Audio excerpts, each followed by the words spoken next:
23h04, presque 05 sur BFM Business. On est ensemble jusqu'à minuit et demi pour poursuivre cette nuit de l'IA avec IA Le Grand Est, une émission qui passe aux travaux pratiques.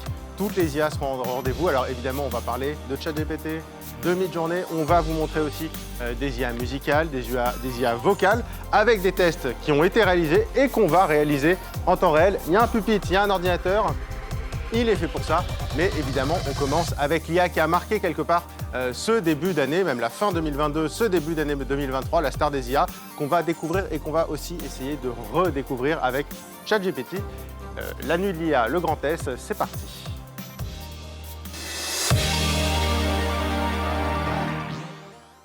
Bonsoir à tous les trois, toute l'équipe de Tech & Co est avec moi. Julie Rago. Bonsoir Raphaël. Bonsoir Julie. Luc Chagnon qui est avec nous. Et Margot Vuliette qui est avec nous. Bonsoir Raphaël. Alors chacun, en fait, vous allez un peu tester des IA, nous montrer un peu ce que vous savez faire avec ces IA et puis montrer aussi ce qu'on peut faire, essayer d'être un peu didactique pour montrer comment on peut utiliser facilement ces IA. On va commencer avec ChatGPT, qui est, on va dire, l'IA des IA, l'IA en fait qui a un peu popularisé toutes ces IA. On a parlé de ChatGPT depuis maintenant des mois et des mois. C'est devenu maintenant un produit quasiment grand public, puisque ça a été intégré à des navigateurs, à Bing, etc. Il y a des millions de gens, des centaines de millions de gens qui ont testé ça. Mais on voulait revenir dessus et montrer comment ça fonctionne concrètement et surtout redécouvrir un peu ChatGPT d'une autre façon avec toi, Margot. Alors, qu'est-ce que tu nous as préparé, Margot? Raconte-nous. Alors, je vous ai concocté deux petits exemples très concrets, ça pourra en intéresser certains et certaines, qui nous regardent. Comment draguer sur Tinder avec ChatGPT, il peut vous donner des outils très intéressants. Et comment écrire un livre grâce aussi à ChatGPT, donc il peut être d'une grande aide. On pourra aussi voir les limites. En tout cas, comme tu le disais, ChatGPT, ça c'est grandement démocratisé là, sur ces derniers mois. Tout le monde l'utilise pour des recettes de cuisine, pour organiser même ses vacances. Et donc, on peut draguer aussi avec ChatGPT. Tu vas nous montrer dans quelques secondes, en direct. En direct. En direct, évidemment. Il y a des mots. Juste avant, on va voir une petite vidéo qui avait été concoctée par Luc sur ChatGPT, justement, ChatGPT mode d'emploi. On peut regarder. Comment tirer le maximum de ChatGPT? Si vous ne le connaissez pas, ce logiciel pourrait vous changer la vie.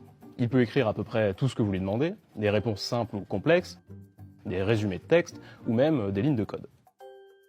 Un logiciel très impressionnant donc, mais qui peut l'être encore plus si vous connaissez ces quelques astuces. Voici comment en tirer le maximum. Déjà, il faut évidemment lui poser des questions claires, de préférence assez précises et détaillées. Si vous vous débrouillez bien en anglais, autant l'utiliser car le logiciel est plus performant dans cette langue.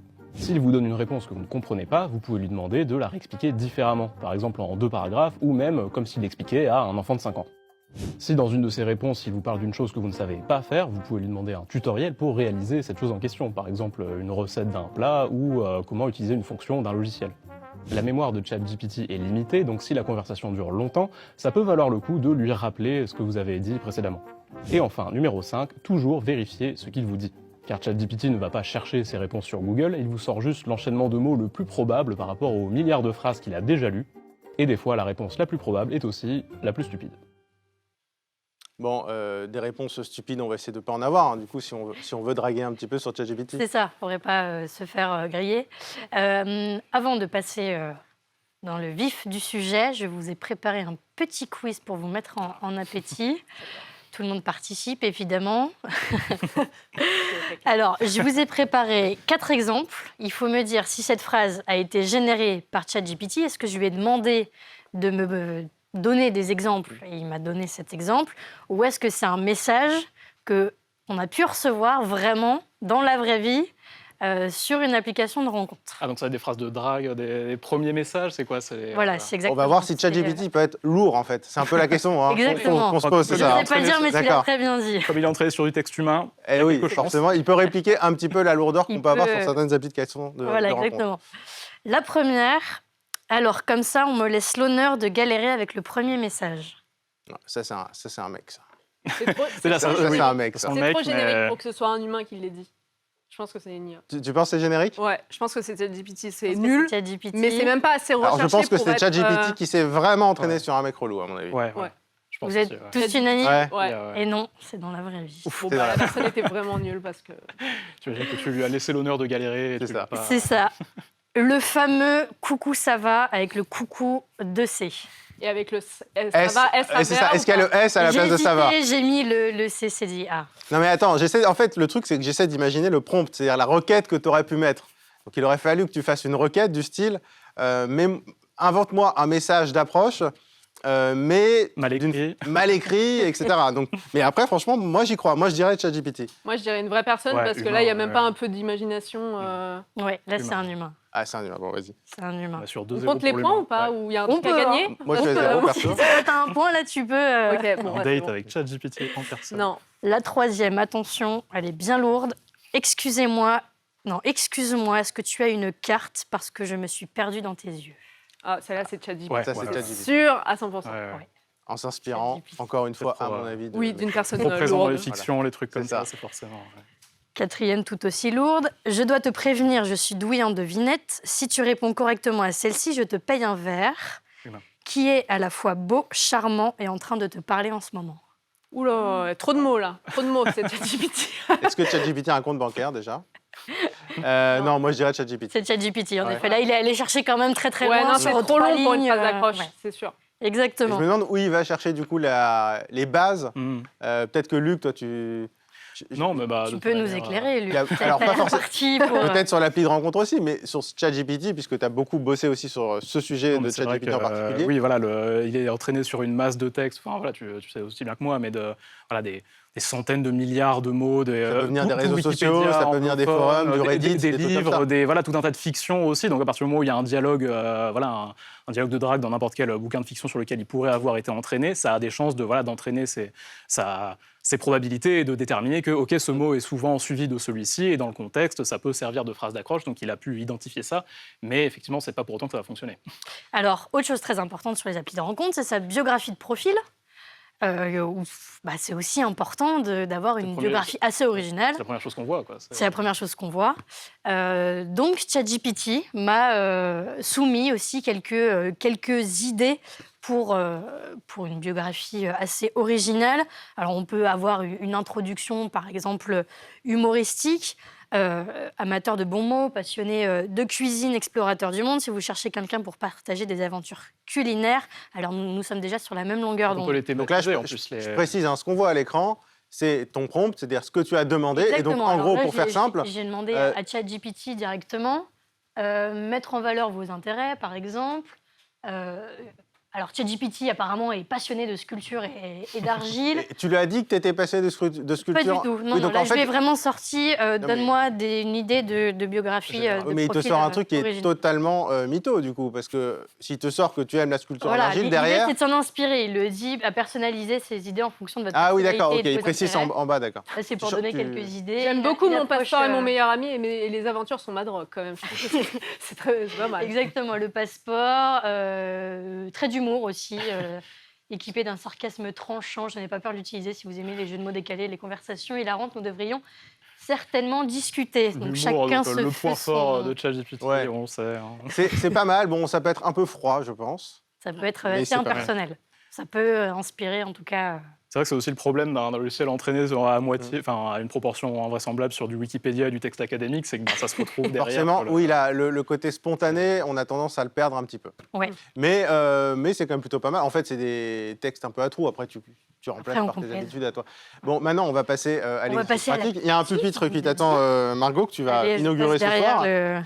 Au tableau. ce bout. Au tableau, avec exactement. un ordi, avec ChatGPT. Et Alors, donc, forcément, on se trouve en Tu vas- compagnie de ChatGPT. normalement, tu dois le retrouver. devrais, Ça doit être un onglet qui est ouvert. Ouais. Et on passe à la suite, c'est-à-dire, une fois que tu as la bio, Une fois qu'on a la bio, on a matché, il faut un premier message original. Donc, ChatGPT peut nous en soumettre, on va lui en demander 10. OK. Comme ça, on aura l'embarras du choix, puis de nouveau, on pourra donner notre avis. Alors, normalement, on devrait aussi avoir à l'écran ce qu'on a Exactement. justement sur l'ordinateur. Comme Mais parfois dis- ChatGPT est un peu long, je peux lui... Déjà, je lui dis bonjour. Oui, Voilà. soyons polis. Soyons polis. Et t'as Comment qu'à nous puis-je vous dicter. Ah aider voilà, parfait. Aujourd'hui, alors, j'aimerais Donc tu veux une première phrase, quoi? Tu demandes une phrase d'accroche? un premier message original. Pour, Est-ce qu'on précise un peu le truc? Pas beauf. Ouais. Non. On Pas peut beauf. préciser. Il va comprendre, tu crois, beauf? Bon, pas lourd. Pas Pas lourd. lourdingue. Je sais pas s'il va comprendre aussi. Bon, je pense quand Tu même. peux mettre... elle est humoristique. Pas trop cliché à la rigueur. Il peut comprendre. Est-ce que- mais de est-ce là que à ce mon ça match, soit il va perçu, comprendre J'aimerais envoyer un Mon match premier sur message Tinder. original À mon à mon match Tinder. Alors, peux-tu me faire 10 propositions plutôt quoi, humoristiques? Ouais, plutôt Ouais. marrante. Ouais. C'est Plutôt marrante. l'objectif. Histoire qu'on voit s'il a un peu d'humour. Ça. Après, il faut voir l'humour. Alors. Ah, un premier message original à votre Oh match. là là. Alors, Qu'est-ce qu'il nous dit? est-ce que ton père était un artiste parce que tu es une Véritable véritable œuvre d'art fédératrice de match. Ok, donc là déjà, on zappe celui-là. Erreur, ils ont obligé d'ajouter avertissement. Attention, match explosif. Oh là là. Je ne suis peut-être pas un photographe professionnel, mais je peux certainement te prendre en photo devant le plus beau paysage du monde. Ma compagnie. Ouais, alors On ça, aurait dû préciser, genre, pas lourd, hein, quand ouais, même. pas lourd et peut-être pas trop vantard non plus, parce que franchement, je ne sais pas si ça donne super envie. Alors parfois, il peut sortir. Je regarde la numéro 5, c'est un peu bizarre quand même. Hein. Je dois avouer que je suis un peu jaloux de ton chien. Il a déjà réussi à oui. obtenir ton numéro et moi, je lutte Ouais. pour un simple match. Ensuite, on a tu dois être fatigué car tu as trottiné dans mes pensées toute la journée, mais il n'y a que des trucs de gros. Il y a vraiment. Là, ce soir, il s'est déchaîné. Je les lis, je ne suis pas magicien. La 8 est Je peux absolument faire- horrible. Je Attends, parie que je attends, peux deviner je ton fais la plat- 7. Attends. Mais je peux faire disparaître tous tes soucis avec un simple rendez-vous autour d'un café. Je parie que je peux deviner ton plat préféré. Pizza, sushi, au tacos. Oh, attends, c'est moi, n'est-ce pas? Mais c'est hyper lourd. Je vois pas. C'est très, excuse-moi, très lourd. Je vois pas quelle fille ou quel mec d'ailleurs. Plutôt un homme, je pense, non? Oui, mais Non, non, la question, c'est pas ce qu'il a accepter. écrit. Non, j'allais dire, va On est tous accepter de d'accord sur répondre. qu'il a Quelle écrit la personne va question. accepter de répondre à ça? Franchement, là-dessus, ChatGPT, en fait, va faire beaucoup de célibataires, je pense. Oui. Je sais pas si ça Oui, va aider je pense que beaucoup de là, monde. sur le coup, ChatGPT ne va rendre service à personne. C'est sans doute pas le meilleur la outil personne, en fait, pour. Sachant Et que le toujours, hein, dernier. il précise, n'hésitez pas à les adapter à votre style et à votre personnalité. Non, mais là, il y a, excuse-moi, mais Bon, il y a Bah, tout à il y a refaire. il y a tout à refaire, Mais exactement. bon, on va dire que d'un point de vue textuel, ok, c'est cohérent. C'est pas ça qui va nous aider, je pense. C'est pas Non. l'outil rêvé pour. Mais bon, après, ceci dit, je vais dire, je pense qu'il y a quand même bien pire que ça qui sont écrits par des humains sur les applis de rencontre. Donc, Exactement. Mais en tout cas, si vous en avez marre de swiper sur les applis de rencontre, de passer des heures sur ces applications, l'intelligence artificielle peut faire ce travail à votre place. et tu voulais nous parler d'une autre appli qui s'appelle Exactement. Cupidbot. Et donc, c'est l'application Cupidbot, Ouais. qui est en fait une extension pour l'instant. L'application n'est pas encore développée. C'est une extension à installer sur Google Chrome. Ouais. 14 € par mois, donc à voir si on a envie de payer une somme pour une IA qui sélectionne les profils à votre place. Sur Tinder, en fait, Alors là, c'est c'est lié à sur Tinder. Bumble. Ah, c'est lié à En Bumble. tout cas, moi, je l'ai testé sur Bumble. Mais il y a un accord avec Bumble ou c'est un truc qui est comme ça en plus Oui, en tout cas, là, pour l'instant, on peut l'appliquer que sur Bumble. D'accord. Donc, il sélectionne les profils à votre place en fonction des paramètres que vous rentrez. Et donc, au fur et à mesure des matchs, il apprend aussi de vos anciens matchs, notamment. Et en fait, il va faire la conversation jusqu'à obtenir un 06 et un date. Donc là, on peut le voir. Donc j'ai sélectionné différents paramètres sur la couleur de cheveux, sur etc. Et même ensuite sur les messages, la langue, le français. Il y avait un style de Instagram, conversation aussi style de conversation, poétique, j'ai mis poétique, histoire de ne pas avoir des trucs trop lourds. Je peux quand même sélectionner l'autorisation d'envoyer le message avant que l'IA ne l'envoie Relecture. seule. Ah oui, donc tu peux relire le message. En fait, c'est des suggestions. Voilà, ça Ou- peut, Mais il peut être en l'envoyer totale seul. autonomie. Il peut être en totale D'accord. autonomie. À voir si on prend le risque ou pas de faire tourner l'IA. Bah, c'est-à-dire que honnêtement, Toute si seule. c'est les messages qu'on a vus juste avant, tu auras Je zéro match. spoil je pas, pense. mais c'est un peu du même acabit. en Ok, effet. ouais, donc c'est et ça parce que sur Bumble en fait, donc je rappelle juste, hein, c'est une appli concurrente de Tinder. Ouais. Et si je dis pas de bêtises, le concept c'est que les femmes doivent donner leur accord, c'est ça, pour échanger avec un homme. C'est elle qui envoie le premier message. C'est elle qui envoie le 24 premier heures message. pour envoyer le premier D'accord. Donc une fois que tu as reçu le premier message, tu peux, si tu es un homme, tu peux envoyer. Donc tu le mets en mode pilote automatique et t'espères arriver à un numéro de téléphone, quoi. message. Exactement. Ok. Et ça Donc, fonctionne. Et puis, tu peux avoir des paramètres, notamment au bout de combien de messages on peut demander le 06. Alors, c'est un message jusqu'à 20, même plus de messages, etc. Donc, il y a tous les paramètres à rentrer. Puis, l'IA sélectionne ensuite les profils. Donc ça te peut, sélectionne ton profil. Voilà. ça écrit Donc, et- moi, j'ai rentré les paramètres. Et ensuite, j'ai mis l'IA en route. Et elle sélectionnait les profils à ma place. C'était quand même assez perturbant Mais est-ce que c'était des profils qui pourraient t'intéresser potentiellement? Est-ce que c'était quelque chose de pertinent? Alors, moi, sur le coup, j'étais pas tout à fait en accord avec l'IA. Ouais. Donc là, on l'a mis en accéléré parce qu'il me prend un peu de temps quand même à rester sur les profils, à voir les profils, etc. Là, on a mis en accéléré. Mais c'est vrai qu'on est devant son ordinateur et puis on voit une IA qui tourne toute seule. C'est Ouais, il y a un côté un peu... un peu bizarre quand même. C'est assez... Oui. Disons qu'en face, je ne sais pas si tu as envie d'être sélectionné comme ça. Voilà. Oui, C'est plus voilà. la question. Ça, Et le jour ça où tu enlève, rencontres quelqu'un et au bout de 10 ans de relation, tu dis en fait, je suis désolé, mais je vais Exactement. te dire un truc, en fait, c'est une IA. Sans l'IA, je t'aurais jamais rencontré. Je ne sais pas si Luc, Julie, vous seriez prêts à installer une extension Je suis pas pareille sur... certaine, non, ça me fait un peu flipper. Ça fait, comme on disait avec Luc, ça fait très Black Mirror quand même. Je pense que C'est ça vrai. aurait Je pu pense être que c'est quelque chose un qui va des revenir scénarios. assez régulièrement pendant Ouais, la soirée. je pense que mais pour la c'est vrai prochaine que, saison, ils pourront s'inspirer de ça parce que c'est quand même Ouais. Pour le coup, c'est... Margot, Sachant que ce ouais, sont des anciens salariés de Tinder qui ont monté ce truc-là. Et Tinder dément en disant non, ce n'est pas des anciens de chez nous. D'accord, bon. Donc, Il y a le côté un peu communication, je pense, qui Exactement. doit jouer.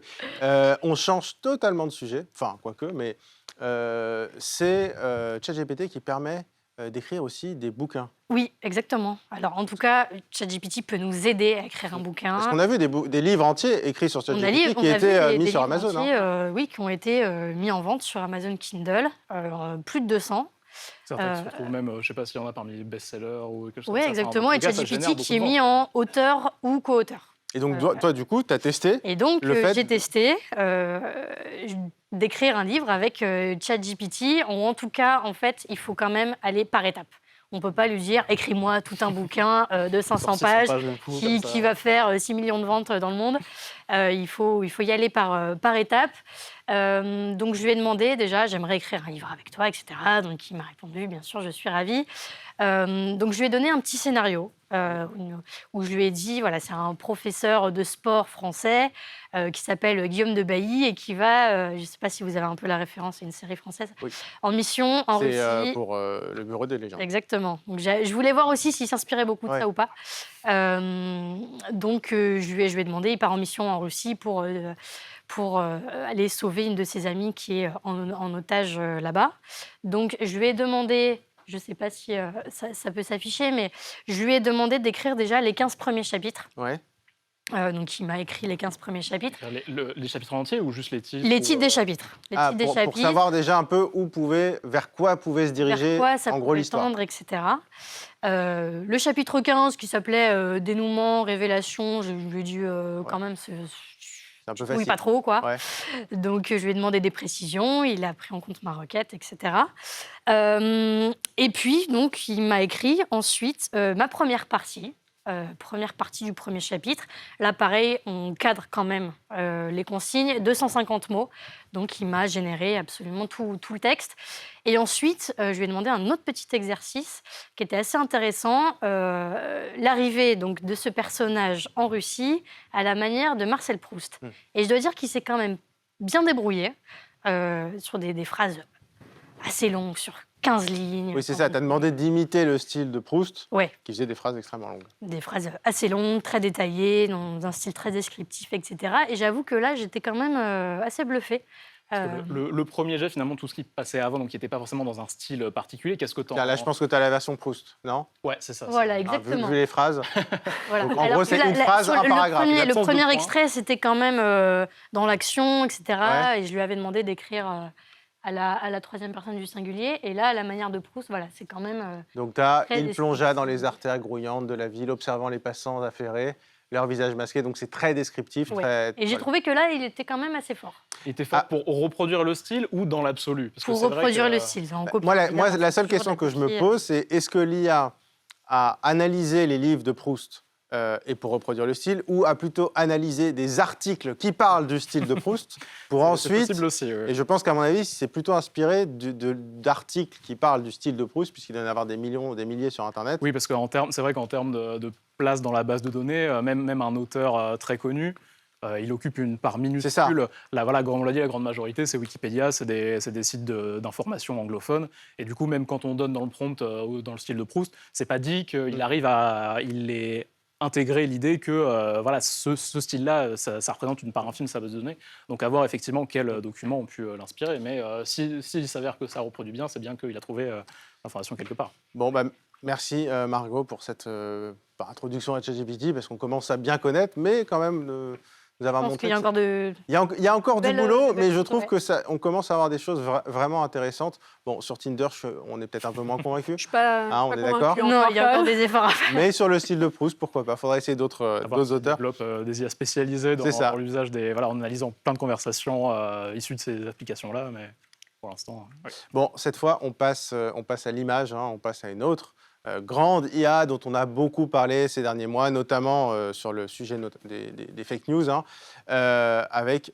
Midjourney, qui est une application, une IA qui permet de générer des photos à la base avec un prompt, une requête. Et c'est toi, Luc, qui va nous en parler dans une seconde.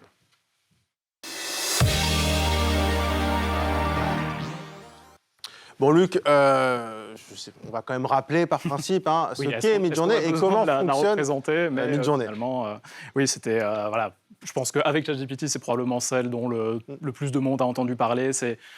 ChatGPT, c'est la plus grosse, enfin l'IA la plus connue en matière de texte. Midjourney, c'est un peu son équivalent dans l'image, donc qui est disponible en bêta ouverte depuis l'été dernier et qui voilà, permet de créer des images bluffantes. Enfin, bluffantes, voilà, ça dépend, tout est subjectif effectivement, mais des images impressionnantes, surtout à partir de quelques mots, en quelques secondes, voilà, soit très réalistes, soit artistiques, et ça fait évidemment naître tout un tas de débats. Mais avant ça, comme Margot, on a préparé une petite vidéo tutoriel, présentation pour quelques conseils, on va dire rapides, pour appréhender cet outil pour ceux qui n'auraient pas encore eu l'occasion de jouer avec. Voilà. Voici 3 conseils pour créer des images impressionnantes en quelques secondes grâce à Midjourney. Et même pas besoin de savoir tenir un crayon, vous aussi vous pouvez créer des images incroyables ou ultra réalistes en quelques secondes grâce à l'intelligence artificielle. Et on vous montre comment faire. Mais avant ça, comment on y accède? C'est simple, il suffit de vous créer un compte sur la plateforme Discord, puis d'aller sur le site de Midjourney et de cliquer sur ce lien pour rejoindre le serveur. Ensuite, vous n'avez plus qu'à aller dans un des canaux de discussion, taper /imagine et c'est parti. Premier conseil, inspirez-vous de ce que font les autres. Vous ne savez pas par où commencer ou vous ne connaissez pas un mot d'anglais? Pas de problème. Vous pouvez voir les requêtes des autres utilisateurs et l'image qui en est sortie. Donc ça vous permet de voir quel mot donne quel résultat, d'apprendre des termes très spécifiques pour des styles graphiques, des effets de lumière et plein d'autres techniques auxquelles vous n'auriez peut-être jamais pensé. Ensuite, ne pas hésiter à réessayer. Les IA comme Midjourney reposent sur l'aléatoire, donc une même phrase peut donner des résultats très différents. Et si une image vous plaît mais que quelques petits détails dessus vous gênent, vous pouvez créer des variations de cette même image. Et enfin, vous pouvez demander à Midjourney de s'inspirer de photos trouvées sur internet en ajoutant l'adresse URL de la photo en question au début de votre requête. Une dernière astuce, la 5e version de Midjourney est sortie récemment et elle peut créer des images encore plus réalistes. Mais pour l'instant, il faut payer pour y accéder. Il y a évidemment plein d'autres techniques encore plus complexes pour devenir un grand maître de l'IA, mais avec ça, vous aurez au moins les bases pour créer des images impressionnantes. Tu parles justement de cette fameuse V5 de Midjourney qui a un peu changé la donne, je trouve, sur notamment la qualité de l'image qui est générée. Toi, il y a des images qui t'ont marqué, qui ont été générées avec cette fameuse V5 Oui, je pense qu'on vous en avez probablement tous vu au moins quelques-unes. Le premier exemple qui vient à l'esprit, c'est évidemment cette photo du pape habillé dans une espèce de doudoune. Certains disaient Balenciaga, Gucci. Enfin voilà, il y a tout un tas de. Je crois que c'est l'image qui a le plus symbolisé Midjourney. On l'a vu partout, je pense que cette c'est image. le premier fake relativement viral. Alors évidemment, tout le monde ne le repartageait pas de manière sérieuse. Il y en avait. Certains avaient probablement capté l'ironie ou alors capté les petits détails, par exemple, que vous pouvez voir sur la main droite, là où il tient. Alors, on ne sait pas trop ce que c'est, un gobelet, quelque chose comme ça. Mais c'est probablement le premier fake viral et qui a montré les potentialités de l'outil.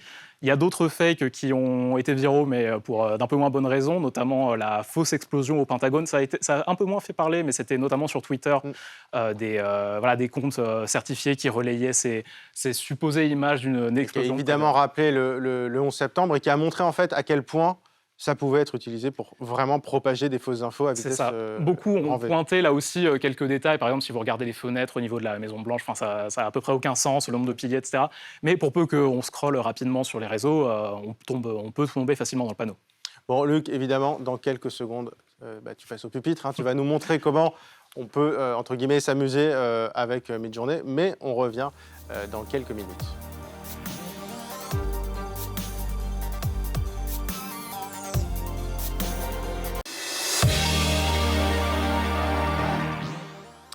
23h30 sur BFM Business. On est ensemble jusqu'à minuit et demi pour IA, le grand test, la suite de cette nuit de l'IA.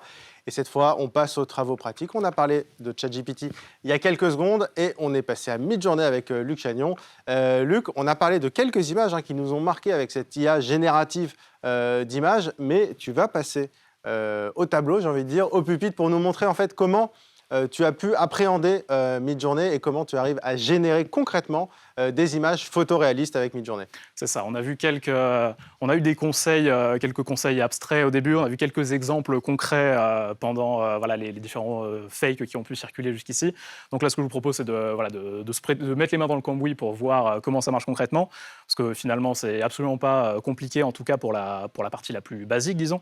Donc, je vous propose de commencer par quelque chose de relativement simple, pour voir déjà les potentialités de base, sans rajouter trop de détails de l'outil.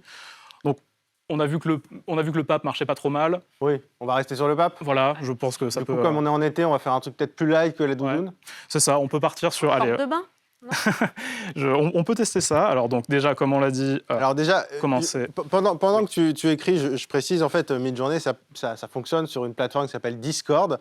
Et on paye un abonnement. Je ne sais plus combien c'est d'ailleurs l'abonnement. C'est quelques C'est plus euros. ou moins $12 par mois. D'accord. C'est ça. Et ce que tu expliquais d'ailleurs dans la vidéo tout à l'heure de tuto, c'est qu'on voit aussi ce que les autres font. Et ça, pour s'améliorer, c'est absolument génial parce que ça permet de trouver l'inspiration dans la façon de formuler un prompt. Un prompt, c'est donc la requête de ce qu'on va écrire. Et donc là, tu as mis Imagine. Bon, sur Midjourney, il faut toujours commencer par Imagine. Donc là, tu écris The Pope Francis, donc le pape François, à la plage. Je n'ai pas vu ce que tu as mis. Dans une chemise hawaïenne. C'est parfait. Pour rester dans oui, on rappelle parce que Margot, tout à l'heure, ChatGPT, tu l'as parlé en français. Parce que ChatGPT est capable de parler français. Ce n'est pas le cas pour Midjourney. C'est moins Ça le arrive, cas. hein. Voilà. Et en plus, on peut voir le processus de composition de l'image au fur et à mesure. Ça s'appelle de la diffusion. En gros, ça part de quelque chose de très flou. Et ça s'affine au fur et à mesure. Ça, c'est génial. L'algorithme permet d'essayer de Et on voit à droite quelle était l'image le source. pourcentage. En fait, ce faisant, il crée une image. Et on voit donc 31%, on voit vraiment le process de création. Moi, je trouve que c'est un moment assez génial, ce truc, parce que c'est vraiment un processus de création. OK, c'est un logiciel qui le fait, mais on comprend là où on va aller au fur et à mesure. Et on comprend, on voit assez vite si notre prompt, entre guillemets, était. C'est ça que je trouve super intéressant, c'est qu'en fait, c'est pas du tout une approche intuitive qu'il a, c'est que ça part de flou, ça part d'un bruit complètement aléatoire. Et en fait, au fur et à mesure, ça prédit quelle pouvait être l'image source, mais en fait, ce faisant, ça crée une image. Il est de plus en plus stylé quand même. Franchement. Et on n'a pas eu besoin, comme vous voyez, on n'a pas eu besoin de faire un prompt très compliqué pour y arriver. Génial. Donc voilà les. Alors, c'est pas laquelle est votre préférée. Oui, parce que à mon avis, il doit utiliser forcément des images du pape dans lesquelles il a forcément toujours un peu la même tenue. Parce oui, que voilà, le pape, en général, il est pas en tout dépend t-shirt. aussi des images qui ont servi à l'entraîner. Et c'est vrai que finalement, le pape, alors on l'a fait apparaître en doudoune, mais c'est pas sa tenue vestimentaire n'est pas extrêmement variée. Donc c'est vrai qu'il y a des occurrences assez. Moi, je suis assez fan. Je ne sais pas pour vous, Julie et Margot, mais celle en haut à droite. Ouais, j'aime beaucoup. Bah oui, parce que déjà, il y a des fleurs. Ça fait vraiment vacances, quoi. J'aime bien celle en haut à droite aussi, et je pense qu'on pourra faire des choses assez marrantes en l'étendant aussi, parce que c'est quelque chose qu'on pourra voir après. J'étais en train de compter les doigts, surtout voir s'il y en avait le bon nom, mais ça a l'air d'aller. Hein. Bah attends, tu sais quoi, l'étape suivante parce que en général. C'était quand même le gros point faible. Alors attends, début explique ce que tu es en train de faire là. Voilà, l'étape suivante, justement, en général, c'est vous avez les U qui servent à ce qu'on appelle upscale, c'est-à-dire donner une version en plus haute définition. Donc 1, 2, 3, 4, c'est dans le sens, donc c'est 1 en haut à gauche, 2 en haut à droite, etc. 3, 4. Et V1, V2, V3, c'est quand tu veux des variations. C'est ça. Donc là, on n'a pas tout à fait le temps de le faire, mais donc là, tu es parti directement sur l'upscale pour avoir une version grand format. C'est ça, donc voilà l'upscale en question. On peut compter les doigts, ça a l'air de correspondre. Il a une alliance. Il en a même plusieurs. Il en a plusieurs. Alors, j'avoue que je ne suis pas expert, je ne sais pas, peut-être que le pape a des bagues quand même. Là-dessus, j'avoue, je ne sais pas. Je ne saurais pas dire. La tenue est très stylée. Ce qu'on va faire, Luc, c'est qu'on va passer aussi à une autre fonction dont tu m'as parlé. Et je crois que c'est ça, le zoom out, c'est ça? Zoom out, oui, voilà. Donc, il y a différentes manières. En gros, c'est ce qu'on appelle l'outpainting, c'est-à-dire que vous avez l'image de base, vous pouvez créer une image avec des IA, mais vous pouvez aussi imaginer ce qu'il y a derrière, ou alors modifier parfois l'intérieur d'une image en effaçant puis en recomplétant. Alors Midjourney ne permet pas encore de faire ça, mais il permet de créer ce qu'on trouve autour d'une image. Donc ça peut être assez marrant avec des tableaux. Voilà, c'est comme si vous aviez un dézoom. Il y a des gens qui l'utilisent, par exemple. Alors, non, on discutera après, mais il y a voilà donc. Il y a beaucoup de gens qui le font, notamment avec les mèmes très connus C'est sur ça. Internet. Exactement. Et voir un petit peu Pour l'envers le du contexte, décor. en fait, le ça donne contexte. l'impression de s'imaginer où on a pris la photo Ouais. du fameux mème. Donc ça, c'est... Alors là, ce qui est hallucinant, bon, c'était déjà le cas au début, mais c'est de la création pure en fonction de ce qu'on voit.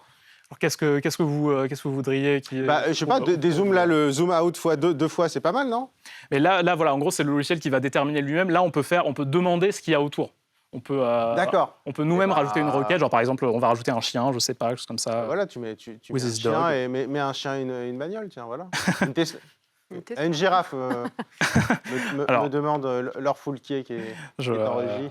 je sais pas exactement, on zoom out, mais pas à ce point-là, donc je sais pas si on aura la place de Et faire qui a entrer une envie de voir girafe des entière, mais on peut toujours essayer.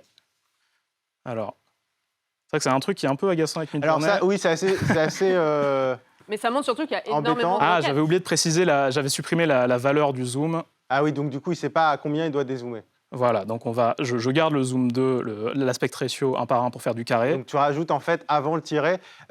Oui, AR c'est aspect ratio, donc c'est 1 pour 1, donc c'est simplement une image carrée. Hein. C'est ça, mais si Tu peux on mettre veut, du 16 neuvième, si tu on peux veut, mettre voilà, du on 4 tiers, peut faire tu peux mettre, du 3 demi et ça va faire de l'horizontal. Voilà.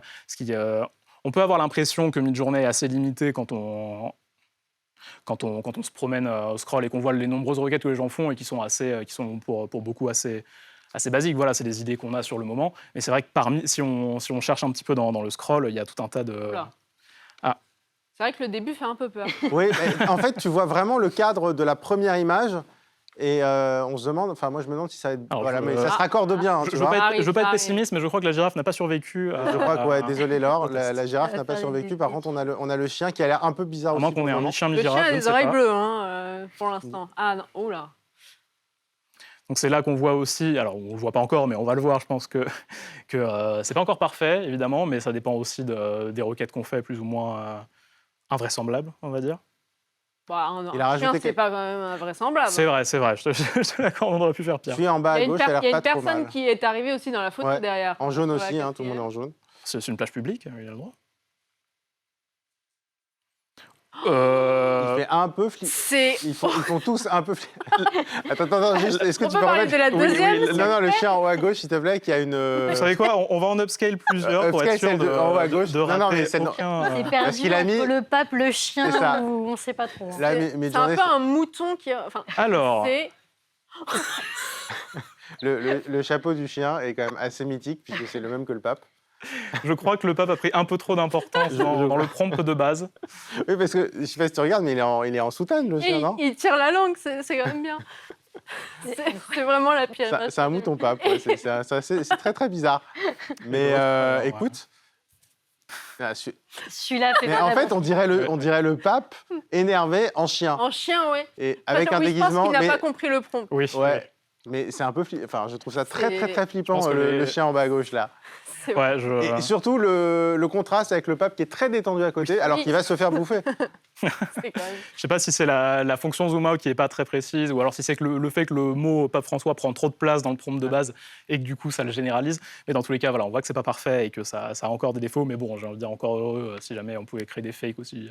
Bon, et Luc, Et- tu avais des quiz aussi pour nous après. Oui, voilà, comme on a vu quelques exemples. Enfin, je pense que vous avez vu pas mal d'exemples, alors des bons comme des moins bons. Et je pense qu'on peut, voilà, montrer aussi, tester vos capacités maintenant de discernement IA réel pour voir voilà, si ces images ont été générées par IA ou si ce sont des images réelles. Donc, je vous ai préparé un premier exemple de 4 images dont une seule a été générée par IA et vous devrez me dire laquelle a été générée par IA. Si tu nous montres Je des compte trucs sur à vous. peu près comme ça, on va vite trouver. S'il Ça y va a un être chien en rapide, soutane, hein. je crois que je vais trouver. J'espère qu'il y a un peu Est-ce qu'il y a moins des un peu moins de ratés dans les images que dans celles qu'on vient de générer. Mais j'ai pris soin de sélectionner les meilleures. Donc tu as 4 images qui vont s'afficher Voilà, dans les quelques premières, c'est secondes. sur un monument que vous reconnaîtrez au premier coup d'œil. Oui, donc du coup, si on connaît un peu les monuments, on devrait s'y retrouver. En principe. Mais Ah non, d'accord, ok. Ah. Ah non, c'est pas si facile. Je pensais que ce serait plus facile Ah que ouais, ça, t'as moi. fait level. alors, fallait bien qu'il y ait un peu de challenge. Alors si, déjà, celle en bas à gauche, elle est fake, puisque le socle de la Statue de la Liberté, il n'a pas cette forme un peu bizarre. Faut m'aider, hein, Julie et Margot, il n'y a pas que moi qui joue. Hein. un petit peu, mais Si. je pense qu'elle fait énorme quand même la statue en bas à gauche.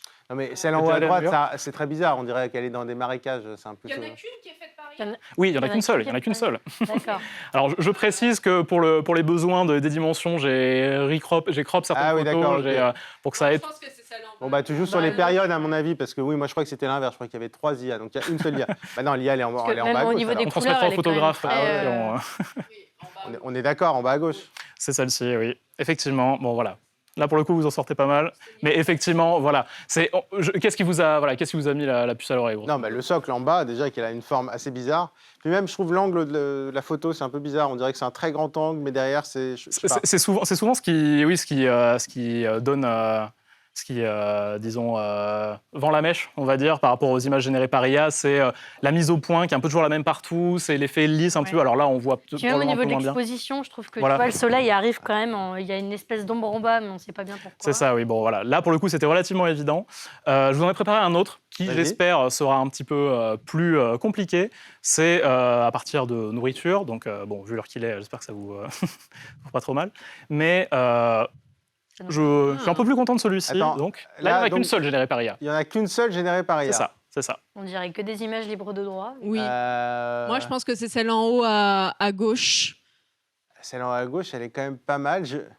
J'essaie de trouver l'indice, peut-être sur la table en bois, mais ça m'a Ouais, pas parce que l'air c'est beau, si ça mal fait foutu que très, ça. très fait par IA, cette petite table en bois, le Très- petit très café, propre, très propre. Ouais, je dirais, je suis d'accord. J'ai Allez, tous envie de les manger, mais ouais, non, en haut à gauche, je pense que c'est celle-là. en haut à Vous gauche. êtes tous d'accord? Ouais.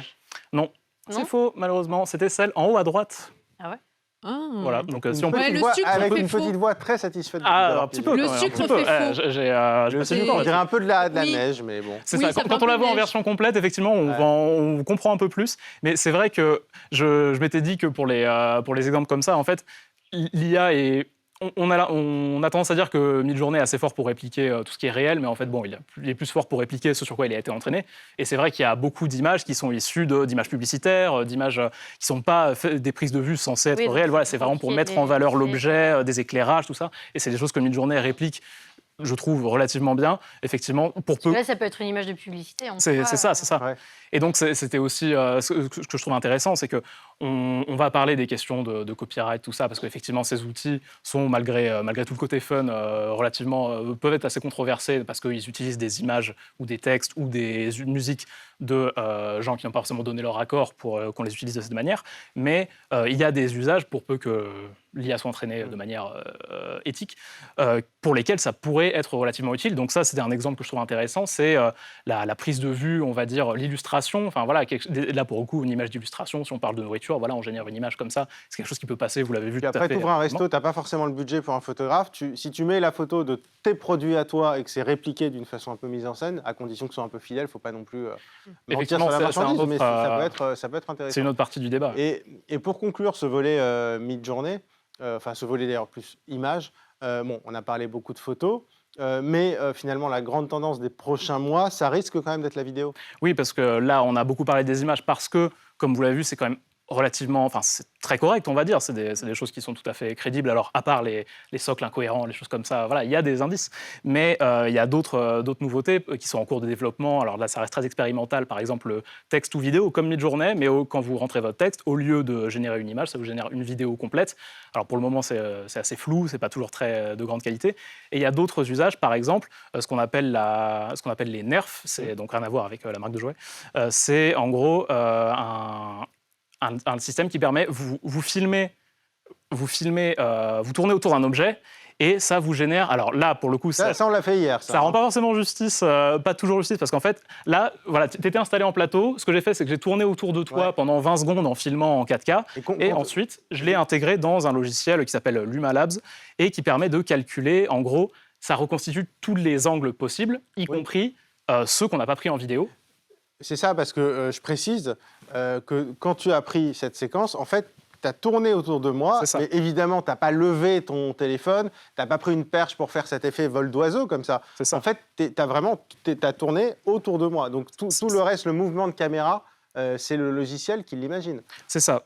Donc là, voilà, en fait, vous le mettez dans le logiciel et ça vous génère une espèce de reconstitution 3D dans laquelle vous pouvez vous promener un peu comme une mouche, on va dire, qui Ça, pourrait prendre tous les angles de vue Ça possibles. a pris 5 minutes Là, à faire. Hein. au-dessus de la table, on va dire, c'est pas très bien fait parce que j'avais pas pris l'angle de vue, tout simplement. Mais pour peu qu'on passe suffisamment de temps autour d'un objet à prendre tous les angles possibles, ça permet de reconstituer, par exemple, je sais pas, dans un musée ou sur des sites historiques, vous pouvez recréer un espace en 3D comme ça, dans lequel vous pouvez vous promener. La reconstitution là, du mouvement de caméra est quand même assez impressionnante. Oui, c'est pas mal. Et puis, en fait, c'est toujours la même chose. C'est des possibilités qui ne sont pas fondamentalement nouvelles, mais à mon avis, c'est l'accessibilité. Effectivement, un petit musée, demain, pourra parfaitement tout modéliser comme ça. Si on peut passer éventuellement sur l'écran de l'ordinateur, parce qu'en fait, sur le site de l'Humalabs, il y a tout un tas il y a plein de gens qui montrent ce qu'ils ont fait.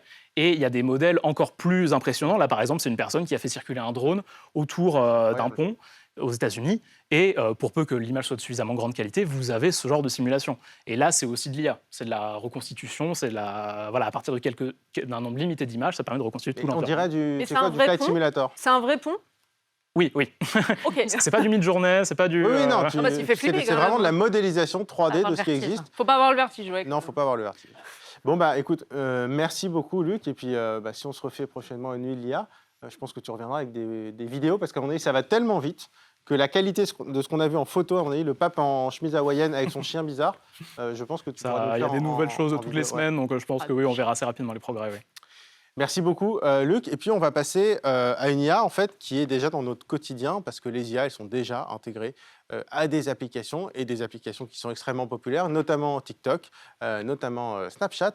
Et donc, on parle de ces IA qui sont dans nos applications sur les réseaux sociaux avec Julie Rago.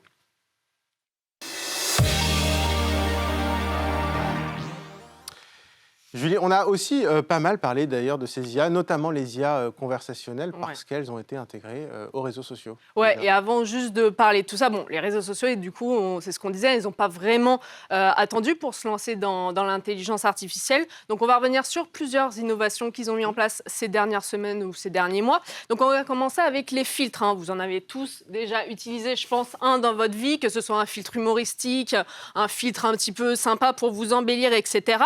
Mais il y a aussi l'IA donc, qui a investi un petit peu ce secteur, et on va faire la démo justement sur TikTok. D'abord, on va commencer. Alors, donc, quand on se lance sur TikTok, donc là, on arrive, bonjour madame, hop, et donc on va se mettre en place pour enregistrer une vidéo. Et donc, vous avez toute la série d'effets juste en bas. Et quand vous cherchez... voilà, on va mettre un petit lapin pour l'instant pour en attendant. Mais si vous tapez dans la barre de C'est recherche... un tout petit peu saccadé sur l'écran, mais voilà, c'est la connexion entre l'iPad. Mais voilà, ça va mieux, ça va mieux. Donc là, tu t'es mis à la page. Donc, je me mets dans la page des effets parce qu'il y en a énormément sur TikTok. Et vous pouvez maintenant taper AI pour Artificial Intelligence, bien sûr. Et donc, on va aller voir... Ça te va très très bien, vraiment. Hein. Ouais, je trouve qu'il est bien. Tu Hein. devrais te le faire en vrai, en fait, je pense. Je pense. Hein.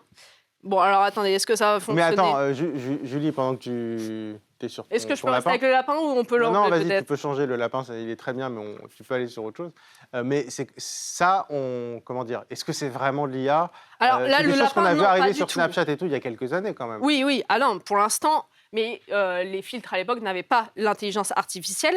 Mais donc on a quand même ensuite Alors je t'arrête parce qu'on a perdu la connexion on a peut-être avec perdu, voilà, l'iPad, mais on va essayer de la remettre en place. Donc, alors, on avait testé avec TikTok. En fait, on a des dizaines de filtres qui fonctionnent, alors qui affirment fonctionner avec l'intelligence artificielle. On n'a pas de preuves concrètes s'ils fonctionnent. Mais par exemple, un peu dans la même manière que fait Midjourney, on peut créer un avatar de soi, façon manga, façon peinture, etc. Donc, on l'a testé en amont. Alors là, pour l'instant, ça ne fonctionne pas. Mais si tu as l'iPad, tu sais quoi, au pire, tu le prends. Et si toi, tu as l'image sur l'iPad, tu le montres à la caméra.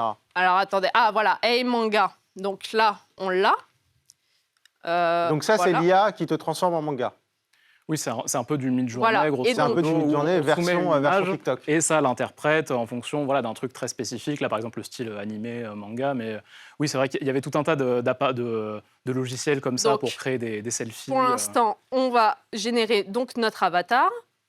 C'est quoi sinon, après, une fois que là, c'est fait? Ah bah voilà. Si vous arrivez à voir, alors peut-être en zoomant, mais donc ça m'a créé un avatar Ah bah voilà, très bien. en quelques secondes, en façon un peu manga. Ouais. Et ce filtre-là, il a été utilisé il a fait 2,2 millions de vidéos sur TikTok. C'est quand même assez énorme. Millions de vidéos, donc en milliards de vues probablement. En milliards Oui, de mais vues, c'est oui, ça se compte monumental. en milliards de vues, franchement, enfin, c'est quand même assez énorme. Et il y en a des dizaines comme ça, des filtres de ce genre.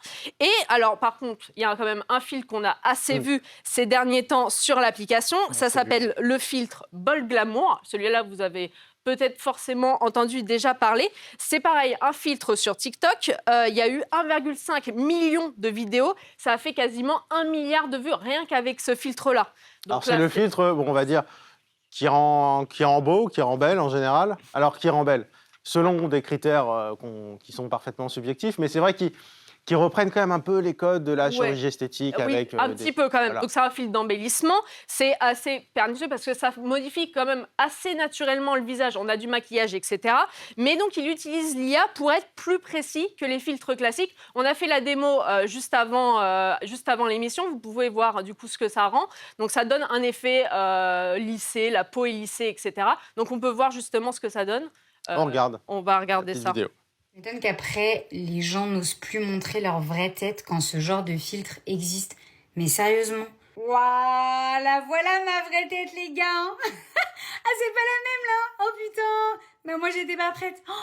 I don't want to say this about myself, but I actually look ugly when I take this filter off. I've done a lot of work to unlearn that I owe prettiness to anyone. I don't think my brain knows how to deal with looking like this 1 minute and then this the next. So let's see.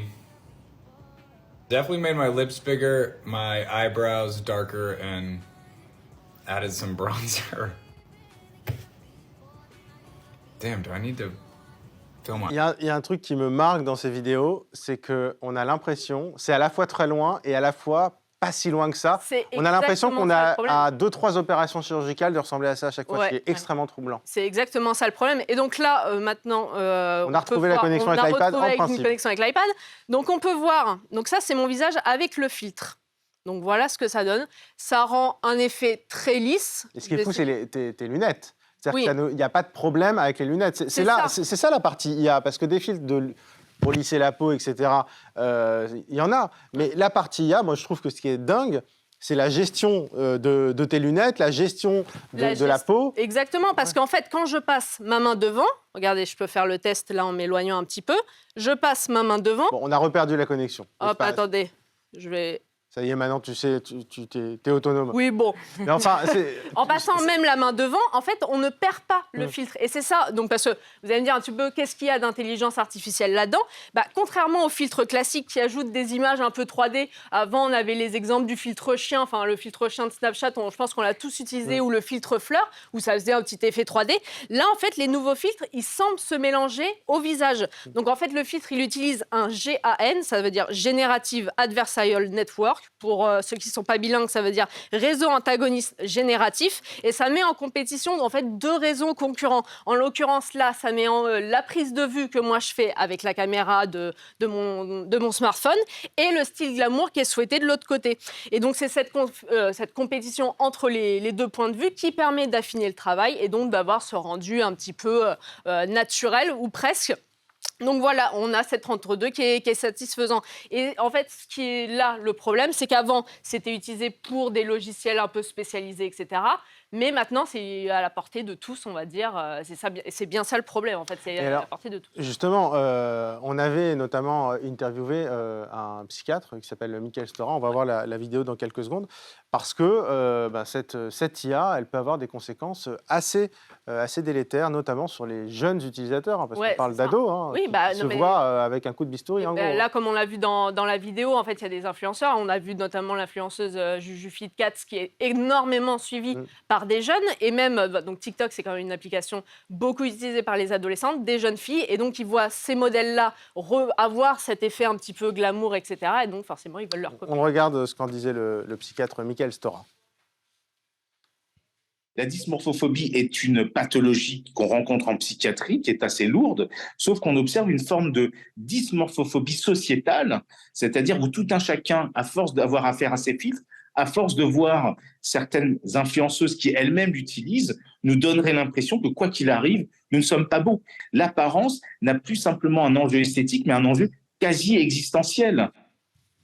Donc c'est vrai que la question maintenant aussi qui va se poser quelque part, c'est la régulation, l'encadrement. On a beaucoup parlé de régulation des réseaux sociaux, mais là-dessus, l'effet que peuvent avoir ces réseaux sociaux et l'IA dans les réseaux sociaux et sur on va dire, la perception de soi-même pose question.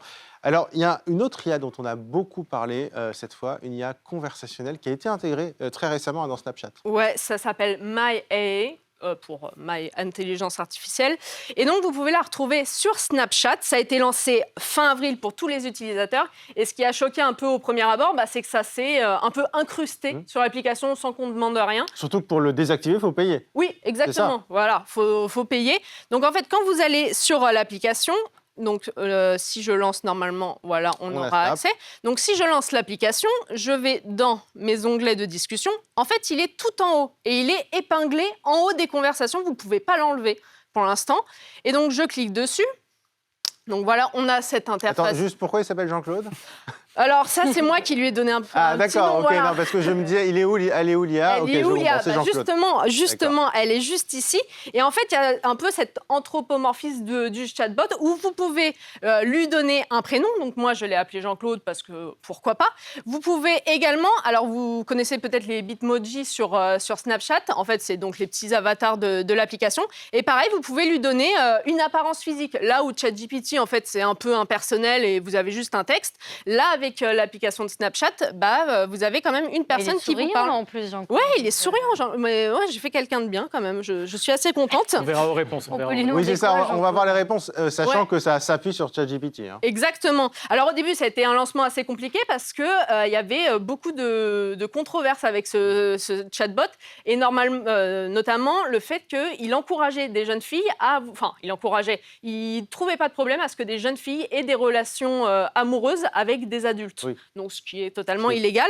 Alors, ça a été résolu depuis. Maintenant, si je lui demande, par exemple, que penses-tu d'une relation entre une adolescente et un adulte, on va voir ce qu'il nous répond. J'espère qu'il a bien changé. Vaut mieux pour lui, parce que sinon, il va se tomber dessus. Et donc, je pense que les relations entre les adolescents et les adultes sont inappropriées et illégales. Donc là, il a bien changé d'avis. J'ai envie de dire heureusement. Et heureusement. Oui, parce qu'à l'époque, il disait, il proposait des lieux de rencontre. Vous pouvez faire un pique-nique, c'est super romantique. Il ne faut pas hésiter à exposer ses sentiments. Donc c'était quand même assez.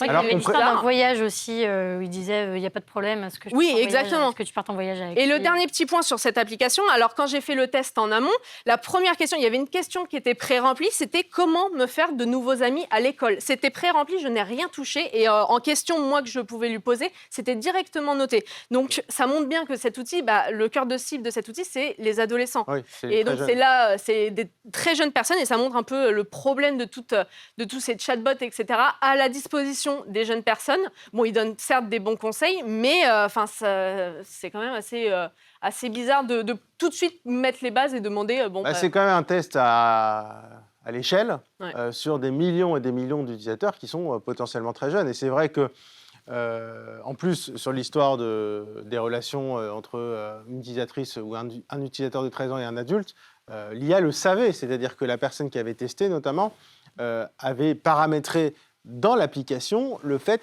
qu'elle ait 13 ans. Et donc, évidemment, Snapchat a corrigé. Mais c'est vrai que quand on met une IA comme ChatGPT à la disposition de millions et des millions d'adolescents ou d'adolescentes, s'il y a des problèmes dans 0,1% des cas, ça ah oui, non, mais c'est un vrai problème. Quand on sait qu'elle a pu faire des erreurs, entre guillemets, même si c'est qu'elle n'était pas paramétrée pour, mais des erreurs comme elle a pu faire au début, on a connaissance de ça, mais effectivement, comme tu l'as dit, c'est malgré tout déployé à une échelle. Enfin, on voit quand même que l'IA, c'est déjà le quotidien, notamment, déjà, en fait, le quotidien des plus jeunes qui utilisent notamment TikTok. C'est surtout que c'était avant des applications dédiées aux photos et aux vidéos, et maintenant, ils se mettent de plus en plus vers le texte, vers l'intelligence artificielle, et ça risque peut-être pas de poser problème, mais de mettre en place des nouvelles réglementations à venir. Notamment, le gouvernement veut légiférer sur tous les filtres de beauté. Alors, on parlait des filtres de beauté avant, mais veut légiférer sur tout ça. Donc, il va y avoir une vraie mise en place à faire côté gouvernement pour un peu réguler tout ça. Bon, merci beaucoup, Julie. On revient dans quelques minutes et on va vous parler d'IA vocale et d'IA musicale. Restez avec nous. À tout de suite.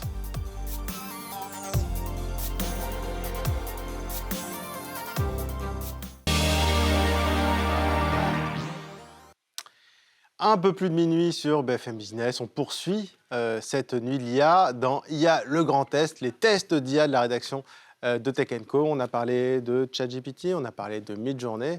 On va parler un petit peu maintenant de son, c'est-à-dire de voix et aussi de musique. De voix avec toi, Thomas Leroy, qui nous a rejoint. Salut Thomas. Salut Raphaël. Et Louis Mbembe, également journaliste de la rédaction de Tech & Co, qui va nous parler dans quelques minutes d'IA musicale et de voir ce qu'on peut faire dans la musique avec l'IA. Et c'est déjà franchement pas mal. D'abord, Thomas, tu vas nous parler d'un logiciel d'IA qui s'appelle Voice Cloning. Eleven Labs, il s'appelle. Comment ? Un logiciel de voice cloning. Ah, de voice cloning. Excuse-moi, pardon. Ouais. Il est plus de minuit, hein, tu m'en veux pas. Je t'ai pardonné. C'est merci. Donc, un logiciel qui s'appelle Eleven Labs de voice cloning, donc de clonage vocal. Ouais, c'est ça. Donc, clonage de voix. Donc, c'est pas bien compliqué sur le principe. Si on essaye d'imiter la voix de quelqu'un, alors si vous avez écouté la première partie de La Nuit de l'IA, vous avez peut-être eu la chance d'entendre François Sorel chanter Elton John. Extrêmement mal. Extrêmement mal chanté. L'IA avait fait le boulot dans le sens où le timbre de voix n'était pas trop mauvais. Oui. Par contre, le résultat était c'est la qualité du chanteur qui a péché, visiblement. Exactement. Voilà, donc ça, c'est sur le principe de ce qu'est le voice cloning, vraiment pour reproduire la voix. Alors, on va peut-être commencer, je vais vous faire écouter un très court extrait sonore. President Biden is here for you. He is the best person I know. Ok, bon, ça c'est... Bon, alors, est-ce que vous avez reconnu ? C'est toi qui prononçais la voix ? C'est pas moi. C'est toi qui imites très bien Donald Trump, c'est ça ? Alors, très mal, peut-être. Mais effectivement, c'était Donald Trump. Ouais. Alors, évidemment, c'était une imitation, une fausse voix artificielle de Donald Trump. Je sais pas, est-ce que vous, ça vous a bluffé ? Je sais pas pourquoi il avait la voix chevrotante comme ça, mais oui. On reconnaît tout de suite Donald Trump. On se dit, s'il y en a un, c'est Donald Trump, en tout cas. Voilà. On reconnaît, et pourtant... Joe Biden, moi. Ah oui. C'est Joe Biden qui dit que Joe Biden est vraiment ma personne préférée. C'était quand même c'était un peu laborieux. En tout cas, on voit tout de suite que c'est une voix artificielle. J'ai pris cet extrait sonore tout simplement parce que je l'ai trouvé sur YouTube, en fait. C'est un ingénieur, un spécialiste de l'IA qui a reproduit ça il y a 2 ans.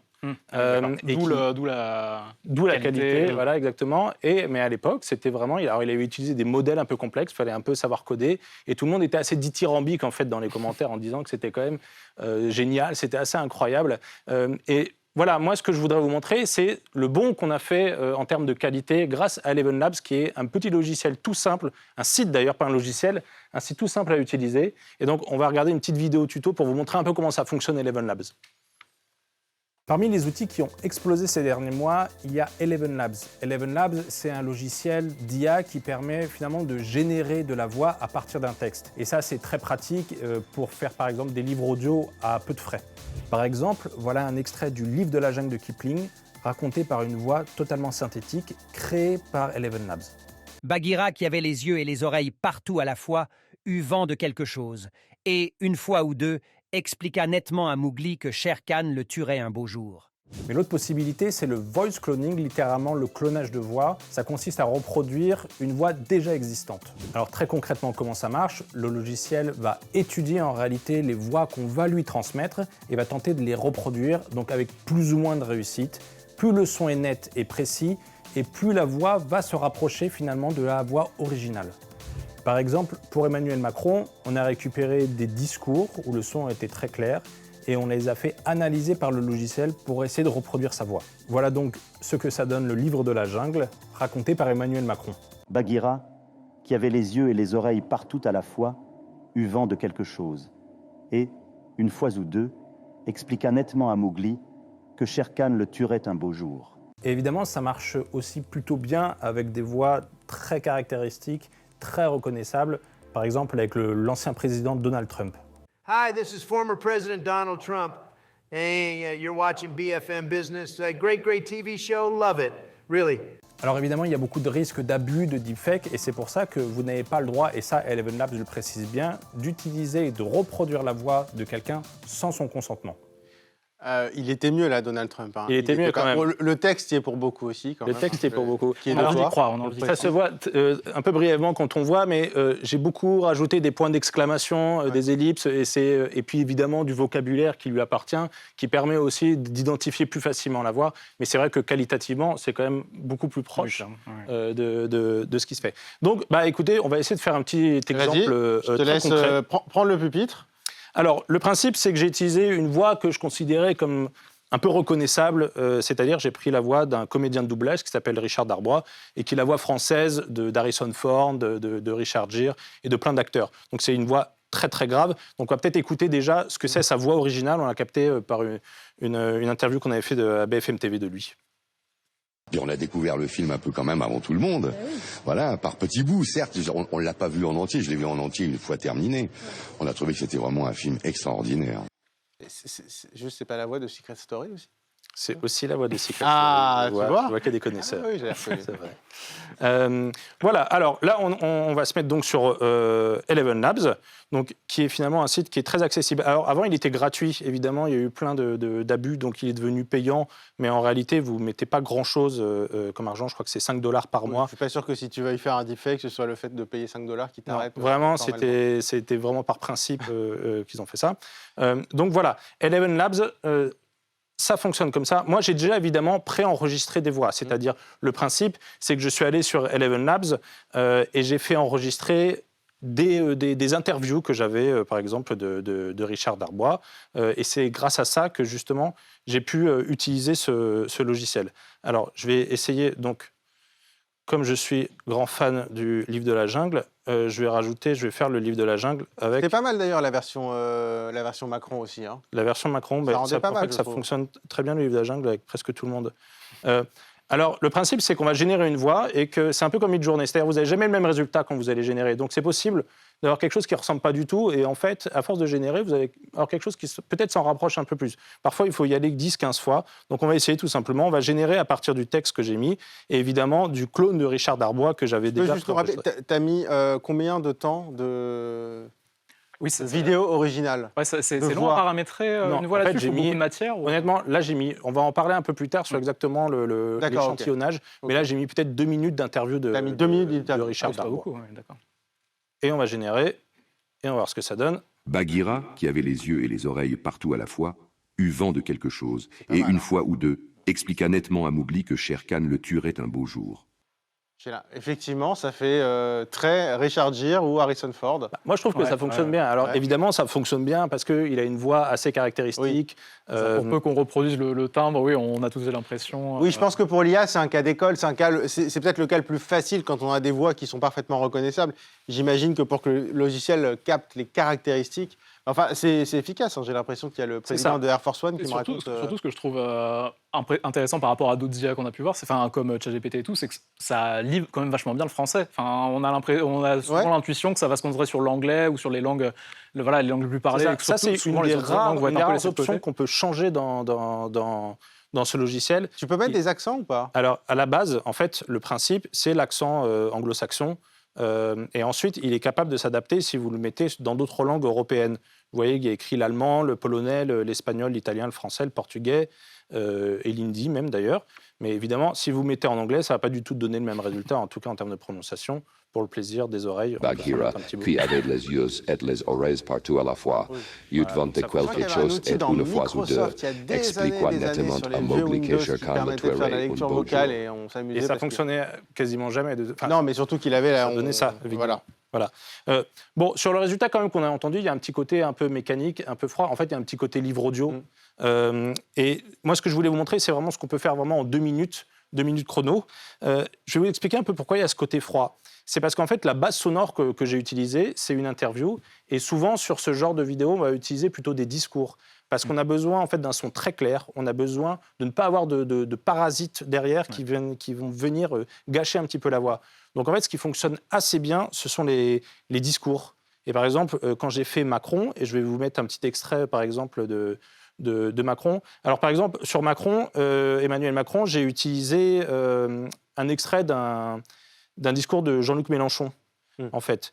L'idée, c'était un petit peu... Attention, tu as mis réforme des retraites. Je ne sais pas si c'est fait exprès, mais... Alors oui, j'ai mis réforme des retraites. J'ai mis retraite parce que, justement, ce qui va rendre le discours réaliste, c'est les petites imperfections, les petites ellipses, les petites choses comme ça. Donc, comme il était un peu trop propre dans la façon dont il disait, moi, j'ai mis retraite. Donc, il y a par exemple à ce que tout le monde, et ça permet de rendre le truc un peu plus réaliste. Oui, c'est aussi rajouter des virgules là où il n'y en aurait pas forcément en français, ou des espaces, ou des choses comme ça. D'ailleurs, c'est un point commun, je trouve, entre toutes les IA dont on a parlé ce soir, c'est qu'il faut savoir l'utiliser, et savoir utiliser une IA, en fait, on apprend à utiliser une IA. Savoir leur parler, quoi. Et on apprend à aider l'IA, entre guillemets, on appelle ça, je sais pas, j'ai appelé ça moi, des dresseurs d'IA, c'est-à-dire vraiment, c'est la façon de dresser une IA, de comprendre son fonctionnement, et finalement de trouver des petits tips pour faire transformer un résultat bon en résultat franchement bluffant. C'est ça. Donc on va le générer, on va voir ce que ça donne. Demain, il faut déferler par millions dans les rues, de manière à ce que tout le monde puisse se rendre compte qu'est intacte la volonté de refuser cette réforme des retraites. Voilà, c'est un extrait d'une interview de Jean-Luc Mélenchon. Donc ça fonctionne plutôt bien. Ouais. Évidemment, il y a un côté très solennel, puisque en fait, j'ai utilisé beaucoup de discours à l'Élysée qu'il avait fait, donc des discours face caméra où il avait vraiment une voix posée.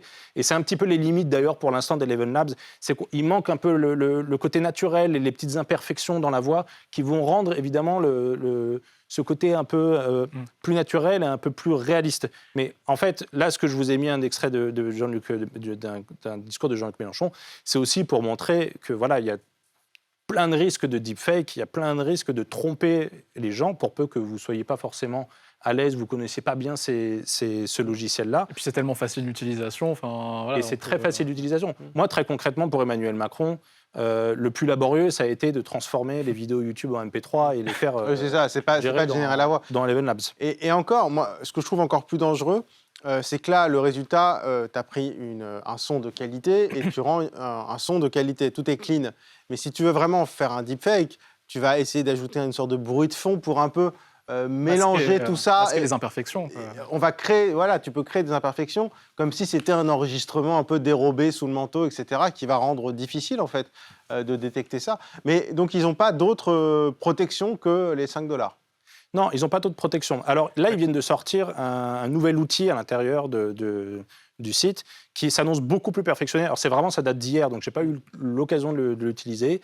Et ils demandent 3 heures de discours, si vous voulez, pour vraiment... Donc là, on peut s'attendre à vraiment quelque chose de très qualitatif. Et en fait, finalement, le garde-fou, c'est que vous devez enregistrer votre voix à la fin, et qui est censé pour prouver que c'est bien votre voix que vous essayez de cloner, parce que ce qu'on fait, normalement, on ne peut pas utiliser la voix de quelqu'un d'autre sans son accord, évidemment. En tout cas, c'est ce que prétend Eleven Labs. Il te demande de signer vocalement le truc, quoi. Oui, sur le nouvel outil qui, d'abord, est payant. Il coûte $25 par mois pour l'utiliser.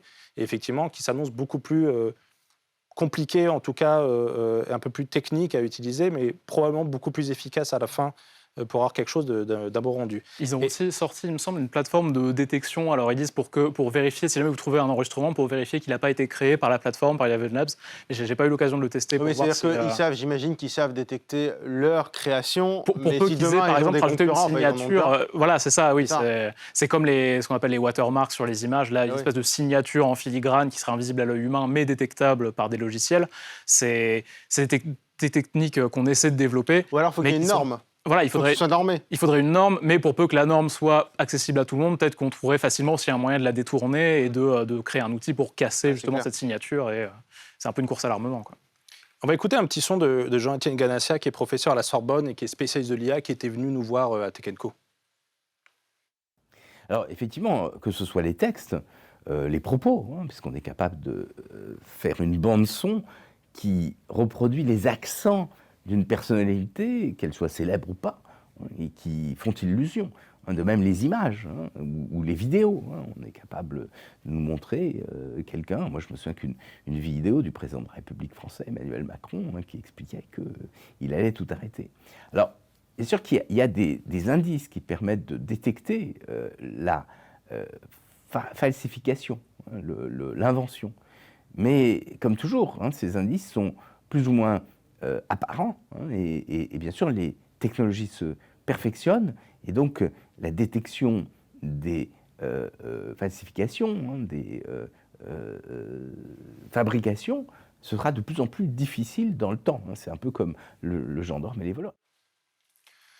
Oui, voilà. Et finalement, tous ces deepfakes, c'est un peu la face émergée de l'iceberg parce qu'on en a beaucoup parlé, mais il y a eu aussi beaucoup de choses qui ont été faites avec ce logiciel, avec Eleven Labs, et qui se sont répandues un peu comme une traînée de poudre sur les réseaux sociaux. Et parfois, il y a des choses assez amusantes. Les Américains ont beaucoup utilisé ça pour imiter Biden, Trump et Obama. Voilà, on nous a mis un petit extrait sonore qui était assez marrant de l'utilisation d'Eleven Labs. Mais moi, la question que je me pose, du coup, c'est... On sait tous ce qu'il ne faut pas faire ou il faut faire attention. Mais c'est quoi officiellement, quand ils présentent leur outil, c'est quoi leur business model? À qui ils vendent ça? C'est quoi l'idée à la base? C'est quoi? C'est de permettre de générer des livres audio? C'est pour des entreprises? Pour générer des... Enfin, c'est quoi leur business model de base et on va dire, le fonctionnement officiel de ce type de logiciel? Évidemment, c'est les livres audio. C'est-à-dire, c'est un peu, mais Apple aussi va proposer ça dans les mois à venir, c'est-à-dire d'être capable de pouvoir générer des livres audio à partir de vos écrits et puis à moindre frais. Voilà, des livres audio, de l'audio-description, toutes sortes de contenus audio, des chansons aussi, pourquoi pas, quand ce sera un peu perfectionné. Là, de toute façon, tous ces outils, ils sont en bêta, techniquement. C'est un peu comme Midjourney, c'est des choses qui sont mises pour lesquelles les entreprises en profitent pour faire du test, pour voir ce qui marche pas. Mais c'est encore en développement. Alors, ce qui a émergé, il y a des côtés très, très glauques, on ne va pas les écouter, mais évidemment, il y a beaucoup de personnes malveillantes qui utilisent cet outil. Je pense à Emma Watson, qui est vraiment la comédienne qui est un peu la tête de turc des internautes plutôt d'extrême droite sur Internet. C'est elle qui est toujours la plus affectée par tous ces outils. C'est elle qui est la plus affectée. Alors évidemment, on lui a fait lire Mein Kampf, on lui a fait lire des horreurs. C'est-à-dire qu'on a utilisé ça pour mettre Mein Kampf dans la bouche d'Emma Watson. Exactement. Après, il y a aussi d'autres choses plus intéressantes qui vont un peu au-delà d'Eleven Labs, mais qui vont un peu sur le deepfake. Je pense à l'IRCAM. Alors l'IRCAM, c'est l'Institut de recherche et coordination acoustique qui a fait un partenariat avec Le Monde, qui avait reproduit la voix du général de Gaulle pour l'appel du 18 juin, puisque, je vous rappelle, cet appel-là, il n'a jamais été enregistré. Et donc, ils avaient réussi à reconstituer la voix du général de Gaulle, ce qui n'est pas si simple que ça, parce que sur Eleven Labs, par exemple, vous ne pouvez pas le faire, parce qu'il y a un phrasé, il y a un petit roulement des R avec le général de Gaulle qu'on ne peut pas refaire. C'est pas entraîné sur du français de l'époque. Non, c'est beaucoup plus subtil, et beaucoup plus complexe à faire. Et puis après, l'autre côté, c'est aussi les chansons. Alors ça, on a vu beaucoup ça. On va peut-être écouter un extrait de Drake et The Weeknd. Ce sont les deux stars de la pop en ce moment et qui ont vu émerger cette espèce de titre qui venait de nulle part et qui était complètement fake. On va écouter.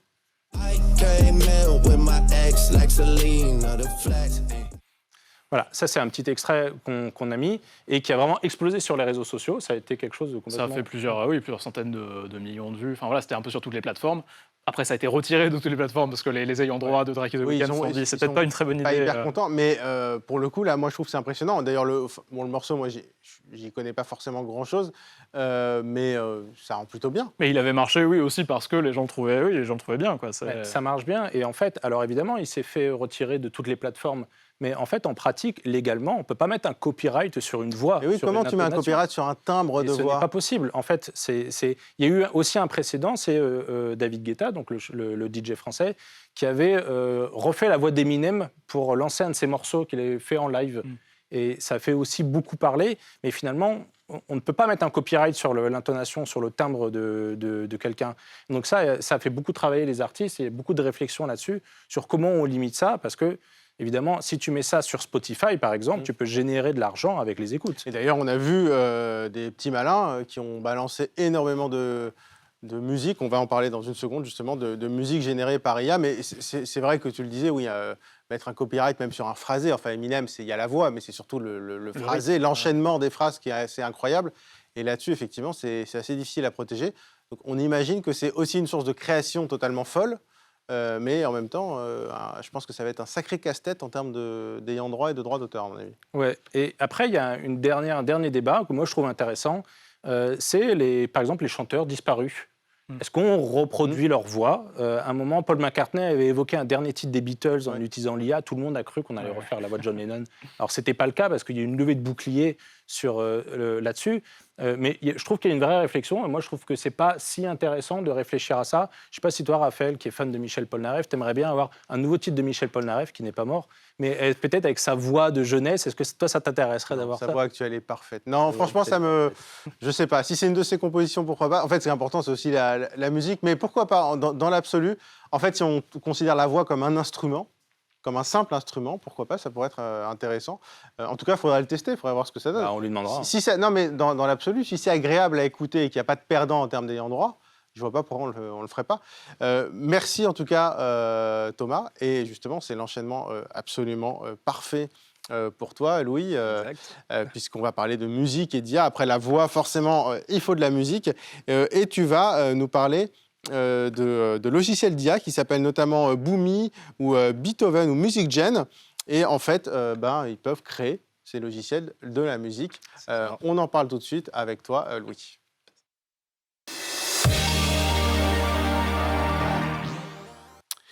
Alors oui, on parle notamment de Beethoven, qui est un peu une des stars de ces nouveaux outils. Est-ce que tu peux nous les présenter ? Bah oui, en fait, c'est des outils qui permettent de créer des productions musicales de manière totalement autonome, donc sans l'aide d'un être humain. Ça fonctionne ces outils utilisent des algorithmes d'apprentissage et des réseaux neuronaux qui permettent de générer d'analyser, de reproduire des compositions musicales existantes et ensuite qui leur permettent du coup de créer des compositions originales. C'est-à-dire que tu te bases, tu leur donnes quoi à manger entre guillemets, parce que ces logiciels, faut qu'ils aient de la donnée. Il faut les nourrir. Donc qu'est-ce que tu mets comme données ? Des quantités de données, de musique, de catalogue musical, d'instruments de musique. Et c'est pas forcément à toi de le faire. Il y a des logiciels, j'imagine, qui sont déjà prédéfinis.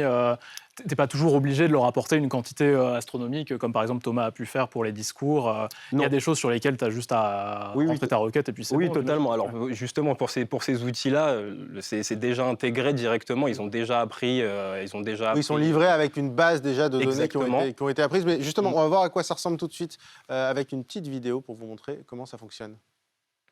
Ils s'appellent Boomy, MusicGen ou encore Beethoven. Eux, ce sont des générateurs de musique par intelligence artificielle. En d'autres termes, des outils qui vous permettent de créer facilement et rapidement des compositions musicales dans différents styles.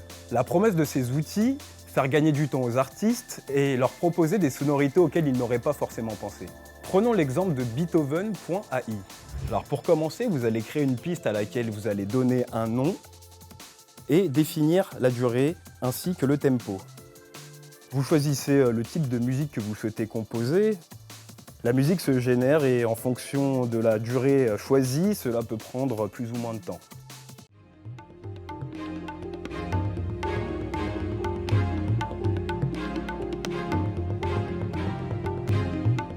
Alors le résultat peut être bon ou mauvais, cela dépend aussi de vos goûts, mais quoi qu'il en soit, si vous n'êtes pas satisfait du résultat, vous pouvez modifier la piste en changeant le tempo, les instruments ou le genre musical.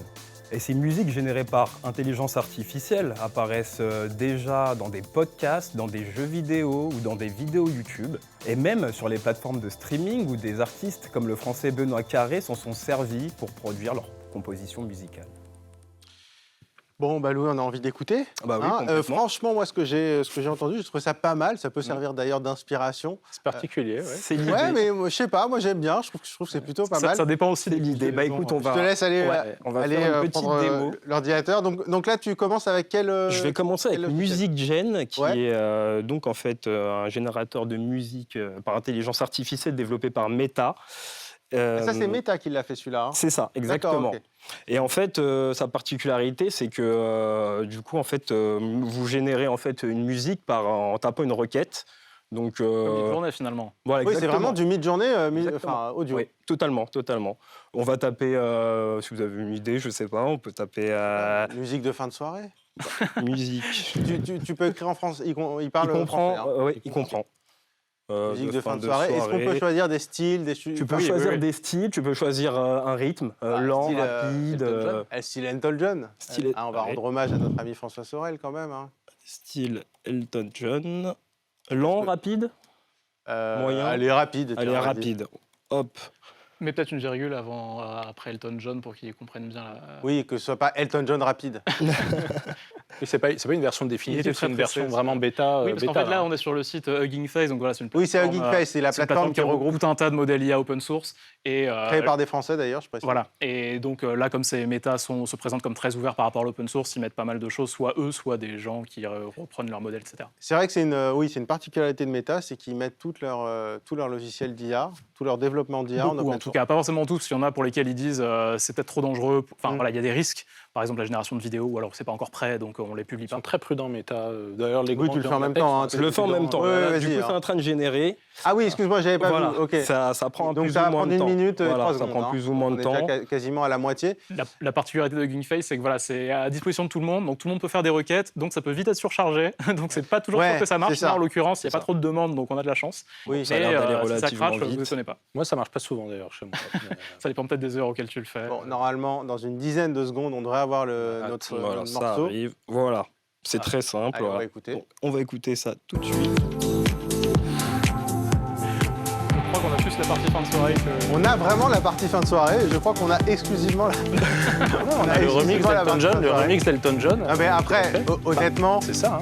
Style Elton John, bon, j'ai fait ça pour on la lui a blague, donné des associations un petit peu compliquées. Ouais, c'est peut-être un peu compliqué. Elton John et Dua Lipa, c'est la... Mais le musique fin de soirée, moi, je le retrouve bien. Franchement. Ça va. Bah après, les requêtes textuelles, c'est ça aussi qui est un peu biaisé avec ce type de système, c'est que le résultat, il n'est pas toujours celui auquel on peut s'attendre. Donc, ouais, mais voilà. Je trouve que c'est une musique d'ambiance, quoi. Ouais. En gros, c'est une musique d'ambiance c'est un peu insipide, mais non, mais ça passe soirée, quoi, finalement. Non, mais c'est ça, comme des playlists, tu sais, qui sont pas forcément passionnants, mais qui sont sympas. Moi, je te propose, Raphaël, du coup, de garder cette même piste et d'ajouter en fait un fichier qui est un fichier donc, qui est en fait une instrumentale plutôt type jazz saxophone. Okay. Et en fait, une des particularités de Music Gen, c'est que tu peux du coup soit ajouter une mélodie, donc soit en y téléchargeant un fichier, soit en réalisant la mélodie par la voix via ton micro. C'est-à-dire que là, tu as une base qui va garder et il va coller une mélodie dessus. Exactement. Pour en faire vraiment un morceau, quoi. Voilà, exactement. Voilà, qui s'inspire de. Donc là, en gros, tu as juste une mélodie au saxo.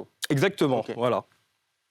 Donc je lui rajoute. Là, on peut l'écouter très rapidement, peut-être juste la mélodie. Voilà, pour voir ce que ça donne. Donc ça, c'est le fichier que tu as mis. Ça, c'est le fichier que je viens de mettre. Ouais. Donc c'est pas que du saxo, c'est un petit arrangement. On peut avancer un peu.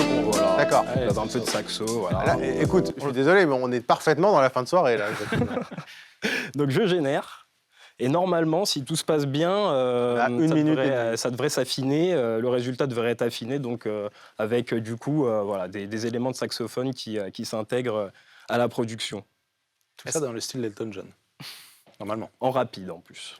Est-ce que les autres plateformes type Beethoven, justement, tout ça, elles permettent d'ajouter cette base, on va dire, certaines, oui. Beethoven de mémoire, non. Mais par contre, Boomy, par exemple, tu peux faire ça. C'est un autre générateur de musique par intelligence artificielle. Et ça génère que des... Là, par exemple, l'extrait qu'on a vu tout à l'heure, c'était quelque chose comme 15 secondes. Ça génère que des... Oui, il peut avoir des versions longues ou pas? Alors, pareil, ça dépend des outils. Il y en a certains qui autorisent 12 secondes, 15 secondes, d'autres c'est plutôt 30, voire 1 minute. Tout dépend en fait du Oui, parce que si tu veux faire des playlists, etc., ça peut être utile. Voilà, on a le résultat. Est-ce que ça fonctionne?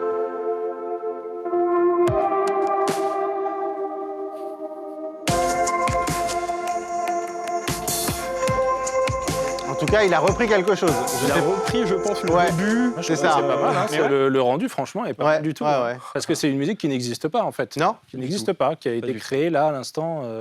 Ne serait-ce que, même au pire du pire, en termes d'inspiration, voilà, on a un rythme qui sort, on a des harmonies, des choses comme ça. Exactement. On est parti de rien, on est parti de quasi rien. Juste d'une requête. Et franchement, moi, je trouve ça plutôt pas mal. C'est assez convaincant, je trouve. J'aimerais bien, on testera accessoirement d'ailleurs, à l'occasion, les autres. Merci beaucoup. Merci. Merci Louis.